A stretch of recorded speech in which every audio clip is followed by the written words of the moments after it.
ఇదే ఇందిరా పార్క్ దగ్గర LHPS ఆధ్వర్యంలో చాలా ధర్నాలు అయ్యేటి తెలంగాణ రాకముందు. అప్పుడు నేను ఎమ్మెల్యేగా వచ్చి మాట్లాడేటోని, హమారా తండామే హమారా రాజ్, మా తండాలు గ్రామ పంచాయతీలు కావాలని లంబాడి హక్కుల పోరాట సమితి సంవత్సరాల తరబడి పోరాడింది, ఎన్నో ఉద్యమాలు చేసింది. నేను అనేక సార్లు ఇక్కడ వచ్చి ఇదే ఇందిరా పార్క్ దగ్గర మా తండాలు గ్రామ పంచాయతీలు కావాలి, హమారా తండామే హమారా రాజ్ అని చెప్పి పోరాటాలు చేసినాం. కానీ ఆ రోజు కాంగ్రెస్ పార్టీ పట్టించుకోలే. రాజశేఖర్ రెడ్డి గారు మాట ఇచ్చి తప్పాడు, రోషయ్య గారు పట్టించుకోలేదు, కిరణ్ కుమార్ రెడ్డి పట్టించుకోలేదు. కానీ కేసీఆర్ గారు ముఖ్యమంత్రి అయిన తర్వాత మన తండాలను గ్రామ పంచాయతీలు చేసింది బీఆర్ఎస్ పార్టీ, కేసీఆర్ గారు. ఒకటి కాదు, రెండు కాదు, 3000 తండాలు మనం చేసుకోవడం జరిగింది. 3146 తండాలను గ్రామ పంచాయతీలు చేసి మీ తండాలో మిమ్మల్ని సర్పంచులు చేసినటువంటి ఘనత బీఆర్ఎస్ పార్టీది, కేసీఆర్ గారిదని గుర్తు చేస్తా ఉన్నా. ఎందుకంటే LHPS కు చాలా పెద్ద పోరాట చరిత్ర ఉన్నది. లంబాడి హక్కుల పోరాట సమితి అనేక ఉద్యమాలు చేసింది, అనేక పోరాటాలు చేసి ఆ తండాలు గ్రామ పంచాయతీలు కావాలని గల్లీ నుంచి ఢిల్లీ దాకా పోరాడినటువంటి సంస్థ LHPS. ఇవాళ అదే LHPS ఆధ్వర్యంలో మళ్ళీ కాంగ్రెస్ పార్టీ మీద సమర శంఖాన్ని పూరిస్తా ఉన్నారు. నిజంగా చెప్పాలంటే ఇది ధర్నా కాదు, ఇది గిరిజనుల ఆత్మ గౌరవ పోరాటం, మా లంబాడీల ఆత్మ గౌరవ పోరాటం. ఎందుకంటే మా గిరిజనులు మాటిస్తే మాట తప్పరు. రేవంత్ రెడ్డి, సోనియా గాంధీ, రాహుల్ గాంధీ చాలా మాటలు ఇచ్చిండ్రు. SC/ST డిక్లరేషన్ అని చేవెళ్లలో బహిరంగ సభ పెట్టి అనేక హామీలు గుప్పించారు. వాళ్ళ మాటలు నమ్మి కాంగ్రెస్ ఓటేసిన పాపానికి ఇవాళ పామై కాంగ్రెస్ పార్టీ కాటేస్తా ఉన్నది. ఎందుకు ఈ మాట అంటున్నా, చేవెళ్ల డిక్లరేషన్ లో అప్పుడు ఏం చెప్పిందో మీ అందరికీ తెలుసు. తండాకు కాంగ్రెస్ నాయకులు వచ్చి చేతులు జోడించి మమ్మల్ని గెలిపించండి, మేం గెలిస్తే SC/ST డిక్లరేషన్ అమలు చేస్తాము అన్నారు. కానీ గెలిచినాక ఏం చేసిండ్రు? ఎన్నికల ముందు చేతులు జోడించిండ్రు, గెలిచి గద్దెనెక్కినాక లంబాడీల చేతులకు బేడీలేసి జైళ్లలో పెట్టిన పార్టీ కాంగ్రెస్ పార్టీ. ఏమడిగిండ్రు మా లంబాడీలు? మా భూములు గుంజుకోకు, మా భూముల మీద బతుకుతున్నాము, తాతలు తండ్రుల నుంచి వచ్చిన భూములను నువ్వు గుంజుకోకు రేవంత్ రెడ్డి అంటే ఆడవాళ్లను చూడకుండా, గర్భిణీ స్త్రీలను చూడకుండా అర్ధరాత్రి తండాల మీద పోలీసులను పంపి వాళ్ళ మీద దాడి చేసి మా లంబాడి బిడ్డలను 45 మందికి బేడీలేసి జైల్లో పెట్టిన చరిత్ర ఈ రేవంత్ రెడ్డిది, కాంగ్రెస్ పార్టీది. మర్చిపోతామా? నువ్వు చెప్పిందేంది? SC/ST డిక్లరేషన్ లో ఆనాడు మీరు గుర్తు తెచ్చుకోండి, కేసీఆర్ గారు మాటిచ్చి ఆడపిల్ల పెళ్లికి ₹1,00,000 ఇస్తా అంటే కళ్యాణ లక్ష్మి కింద ₹1,00,000 ఇచ్చిండు.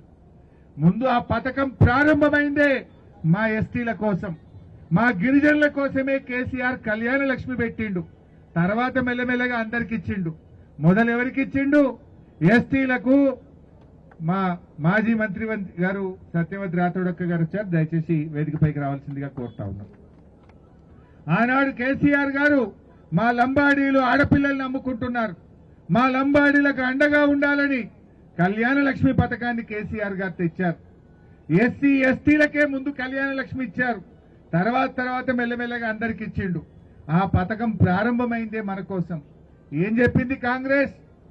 కేసీఆర్ ₹1,00,000 ఇచ్చిండు, మేం గెలిస్తే తులం బంగారం కల్పిస్తామన్నారు. వచ్చిందా ఎవరికన్నా? మా చెల్లెళ్ళు చెప్పాలి, వచ్చిందా? ఎవరికి రాలే. ఆ కళ్యాణ లక్ష్మి కూడా పిల్లలు పుట్టినాక వస్తున్నది. కేసీఆర్ ఉన్నప్పుడు చెప్పని వస్తుండే, కానీ ఇప్పుడు కాంగ్రెస్ వచ్చినాక పిల్లలు పుట్టినాక కూడా కళ్యాణ లక్ష్మి వస్తలేదు. ఇలా కాంగ్రెస్ పార్టీ కేసీఆర్ కిట్టు బంద్ చేసింది. ఆనాడు కేసీఆర్ పెళ్లికి సాయం చేసిండు. మీ బిడ్డ కాన్పు కోసం పోతే సర్కార్ దవాఖాన్ల కాన్పు చేసి కడుపు నిండా అన్నం పెట్టి కేసీఆర్ కిట్ ఇచ్చి ₹13,000 ఇచ్చి తల్లిని పిల్లని ఇంటికాడ దించిండు నాడు కేసీఆర్. ఇప్పుడు వస్తుందా కళ్యాణ్ కేసీఆర్ కిట్టు? కేసీఆర్ కిట్ వస్తలేదు. ఆనాడు చేవెళ్ల డిక్లరేషన్ లో చాలా విషయాలు చెప్పారు. 30 నెలలైంది కాంగ్రెస్ గవర్నమెంట్ వచ్చి, ఒక్కటన్నా అమలైందా? ఒక్కటన్నా? ఏం చెప్పింది చేవెళ్ల డిక్లరేషన్ లో?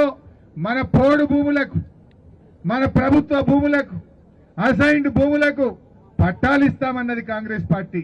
ఎవరికైనా ఇచ్చిందా ఈ రాష్ట్రంలో పట్టాలు? ఎస్సీలకు, ఎస్టీలకు అసైన్డ్ భూములకు పట్టాలు ఇస్తామని చెప్పి పట్టాలు ఇవ్వలేదు. కానీ రేవంత్ రెడ్డి ముఖ్యమంత్రి అయినాక 50,000 ఎకరాలు ఎస్సీ ఎస్టీల భూములు లాక్కున్నాడు. పరిశ్రమల పేరిట బడా బడా కార్పొరేటర్ల కోసం, కంపెనీల కోసం ఎస్సీ ఎస్టీల 50,000 ఎకరాల భూములు గుంజుకున్న చరిత్ర రేవంత్ రెడ్డిది. చెప్పిందేమో పట్టాలు ఇస్తా అన్నాడు, పట్టాలు ఇవ్వలేదు. కానీ 50,000 ఎకరాల ఎస్సీ ఎస్టీ భూములు లాక్కున్నాడు. నా భూములు ఎందుకు లాక్కుంటావయ్యా అని మా లంబాడీలు తిరగబడితే బేడీలేసి జైళ్లలో పెట్టిన రేవంత్ రెడ్డికి మనమందరం గుణపాఠం చెప్పాల్సినటువంటి అవసరం ఉంది. రేవంత్ రెడ్డి అనుకుంటుండు నేను కొడంగల్ గెలిచినా అని. కొడంగల్ మా లంబాడీల ఓట్లతోనే గెలిచినావు బిడ్డ. ఆ లంబాడీలే నువ్వు బేడీలు వేసినావు, కానీ నిన్ను మర్చిపోము. నువ్వు వేసిన బేడీలు మర్చిపోము. తప్పకుండా ఈ లంబాడి బిడ్డలే రేపు కొడంగల్లో నీకు రాజకీయ సమాధి కట్టారని చెప్పి కూడా నేను హెచ్చరిస్తా ఉన్నా. అరే నువ్వు ఏం చేసినావు నాయన? 10వ తరగతి పాస్ అయితే 10,000 ఇస్తాను, ఇంటర్మీడియట్ పాస్ అయితే 15,000 ఇస్తాను, డిగ్రీ పాస్ అయితే 25,000 ఇస్తాను, పీజీ పాస్ అయితే ₹1,00,000 ఇస్తాను, పిహెచ్డీ చేస్తే 5 లక్షలు ఇస్తా అన్నావు. ఎవరికన్నా ఒక్క లంబాడి కన్నా ఇచ్చిండా? ఎంతమంది పిల్లలు ఈ సంవత్సరం 10వ తరగతి పాస్ అయింది? మన పిల్లలు ఇంటర్ ఎంతమంది పాస్ అయిండ్రు? మరి కాంగ్రెస్ పార్టీ ఎస్టీ డిక్లరేషన్ లో, చేవెళ్ల డిక్లరేషన్ లో మీరు 10 పాస్ అయితే 10,000, పీజీ పాస్ అయితే 1,00,000, డిగ్రీ పాస్ అయితే 25,000. మరి ఒక్కరికన్నా ఇచ్చిండా? ఇవాళ ఒక్కరికి కూడా ఇయ్యలే. అదే చేవెళ్ల డిక్లరేషన్ లో ఏం చెప్పిండ్రు? 4 ఐటీడీఏలు కొత్తగా ఇస్తామన్నారు. మైదాన ప్రాంతాల్లో ఐటీడీఏలు పెట్టమన్నారు. కొత్త ఐటీడీఏ పెట్టలే, కానీ ఉన్న ఐటీడీఏలకు కూడా ₹1 కూడా ఇస్తలేడు. ఐటీడీఏలు అటుకెక్కినాయి, మూలకు పడ్డాయి, నిధులు లేక నీరసించిపోతున్నటువంటి పరిస్థితి ఇవాళ ఐటీడీఏల్లో ఏర్పడ్డది. మన కాంట్రాక్టులలో 12% రిజర్వేషన్ ఇస్తా అన్నాడు. మీరు సివిల్ కాంట్రాక్టులు కానీ అన్ని రకాల కాంట్రాక్టులలో ఎస్టీలకు 12% రిజర్వేషన్ అన్నాడు. మరి ఒక్క కాంట్రాక్ట్ అన్న వచ్చిందా? నీ బామ్మర్ది సృజన్ రెడ్డికి వచ్చింది, కానీ మా లంబాడీలకు మాత్రం ఒక్కలకు కాంట్రాక్ట్ రాలే. నీ బావమర్దికి వచ్చినాయి కాంట్రాక్టులు, కానీ ఎన్నికల ముందేమో లంబాడీలకు 12% రిజర్వేషన్ ఇస్తా, విద్య ఉద్యోగాల్లోనే కాదు నేను కాంట్రాక్టులలో కూడా ఇస్తా అని చెప్పిండు. కానీ ఈ రోజు వరకు కూడా ఒక్కలకు కూడా వచ్చినటువంటి పరిస్థితి లేదు. మరి అదే విధంగా బ్యాక్లాగ్ పోస్టులు, మన పిల్లలకు ఉద్యోగాలు నేను రాగానే 2 లక్షల ఉద్యోగాలు ఇస్తా, ఎస్సీ ఎస్టీ బ్యాక్లాగ్ ఉద్యోగాలన్నీ కూడా ఇస్తా అన్నాడు. వచ్చినాయా ఉద్యోగాలు? 2 లక్షలు అన్నాడు. 2.5 ఏళ్లైనా 16,000 ఉద్యోగాలు కూడా ఇవ్వలే. అంత కొట్టే 16,000 చెప్పిందేమో ఒక్కటే ఏడాదిలో 2 లక్షల ఉద్యోగాలు ఇస్తా అన్నాడు. మా లంబాడి యువకులను, రాష్ట్రంలో నిరుద్యోగులను ఉద్యోగాల పేరిట కూడా రేవంత్ రెడ్డి మోసం చేసిండు. ఎస్సీ ఎస్టీ బ్యాక్లాగ్ పోస్టులన్నీ కూడా నియామకం చేస్తా, ఒక్క పోస్టు లేకుండా నింపుతా, నేను వచ్చిన ఏడాదిలోనే నింపుతా అన్నాడు. మరి 30 నెలలైంది రేవంత్ రెడ్డి, ఒక్క నోటిఫికేషన్ అని ఇచ్చినవా? బ్యాక్లాగ్ ఉద్యోగాల భర్తీ కోసం ఒక్క నోటిఫికేషన్ అన్న ఇచ్చినవా రేవంత్ రెడ్డి? గుండె మీద చేసుకొని చెప్పాలని చెప్పి నేను ఈ సందర్భంగా డిమాండ్ చేస్తా ఉన్నా. అదేవిధంగా ఇవాళ ఇండ్లు కట్టుకుంటే ఎస్సీలకు ఎస్టీలకు ₹1,00,000 ఎక్కువ ఇస్తా, 6 లక్షలు ఇస్తా అన్నాడు. మరి ఏమైంది? ఇచ్చిండా 6 లక్షలు?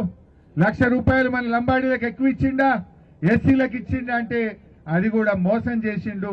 ఇవాళ ఇండ్లకు కూడా ఇంతవరకు వచ్చినటువంటి పరిస్థితి లేదు. మరి ఎందుకంటే కనీసం మంత్రి, ఇక మా సత్యవతి రాథోడకు వచ్చింది మంత్రి గారు, ఆనాడు కేసీఆర్ గారు సత్యవతి రాథోడక్కకు ఎమ్మెల్సీ ఇచ్చి మా లంబాడీలకు మంత్రి పదవి ఇస్తా అని చెప్పి ఆనాడు మంత్రిగా పెట్టి మీకు సేవ చేసే భాగ్యం కలిగించినాడు. ఇవాళ రేవంత్ రెడ్డి గవర్నమెంట్ లో కనీసం లంబాడీలకు మంత్రి పదవి కూడా కరువైనటువంటి పరిస్థితి. అంటే మనం చిన్న చూపు చూస్తున్నాడు. లంబాడీలంటే ఓట్లేయించుకుంటా గాని ఓట్లేయించినాక మనము మర్చిపోయిండు రేవంత్ రెడ్డి. మనకైనా గుర్తు చేయాలన్నా వద్దా? నేను ఈ సందర్భంగా చెప్తా ఉన్నా, ఖార్గే గారు నువ్వే SC ST declaration Chevella declare చేసినావు. ఇప్పటికైనా రేవంత్ రెడ్డికి మొట్టికాయలు వేస్తావా? ఢిల్లీకి పిలిచి చెప్తావా? ఏం చేస్తావో చెప్పు. నువ్వు డిక్లేర్ చేసిన ఎస్సీ ఎస్టీ డిక్లరేషన్ ను వెంటనే అమలు చేయాలని చెప్పి మల్లికార్జున్ ఖార్గే గారిని నేను డిమాండ్ చేస్తా ఉన్నా. మరి ఒకవేళ ఖార్గే గారు మీ రేవంత్ రెడ్డి ఎట్లా చేస్తలేడు, నువ్వు కూడా చేయిస్తావా? చేయించకపోతే 4 రైళ్లు వేసుకొని ఢిల్లీకి వస్తాం, ఖార్గే గారు నీ ఇంటి ముందే ధర్నా చేస్తామని చెప్పి కూడా హెచ్చరిస్తా ఉన్నాం. లంబాడీలు అంటే ఇడిచిపెట్టరు, మాట ఇస్తే నమ్మకంతో ఉంటారు, మోసం చేస్తే ఎంతకైనా తెగిస్తారు, జాగ్రత్త అని చెప్పి కూడా నేను హెచ్చరిస్తా ఉన్నా. ఓపిక పట్టినాం, ఏడాది చూసినాం, 2 ఏళ్లు చూసినాం, 2.5 ఏళ్లైనా కూడా ఉలుకు లేదు, పలుకు లేదు, సప్పులు లేదు. తులం బంగారం రాకపోయే, పిల్లలకు ఓవర్సీస్ స్కాలర్షిప్ వస్తలేదాయే, కార్పొరేషన్లకు ₹1 నిధి లేదాయే, బ్యాక్లాగ్ ఉద్యోగాలు ఇవ్వకపోతే అంతా మోసం చేసిండు. తులం బంగారం అయితే పత్తనే లేకుండా పోయింది. ఆడపిల్లలకు స్కూటీలు బంద్ అయిపోయినాయి. మరి అందుకే 2.5 ఏళ్లు చూసినాక ఇప్పుడు ఇక ఉద్యమానికి బయలుదేరింది మా లంబాడి హక్కుల పోరాట సమితి. అందుకే రేపు గిట్ట నువ్వు ఖార్గే గారు రేవంత్ రెడ్డిని మొట్టికాయలేసి ఈ మేనిఫెస్టోని అమలు చేయించు, లేదంటే ఢిల్లీకి వస్తాం. తెలంగాణలోనే కాదు, భారతదేశంలో ఈ కాంగ్రెస్ పార్టీ లంబాడీలను గిరిజనులను ఎట్లా మోసం చేసిందో ఢిల్లీలో నీ ఇంటి ముంగట్నే ధర్నా చేస్తాం, నీ ఇంటి ముందే పోరాటానికి దిగుతామని చెప్పి కూడా నేను ఖార్గే గారిని సందర్భంగా హెచ్చరిస్తా ఉన్నా.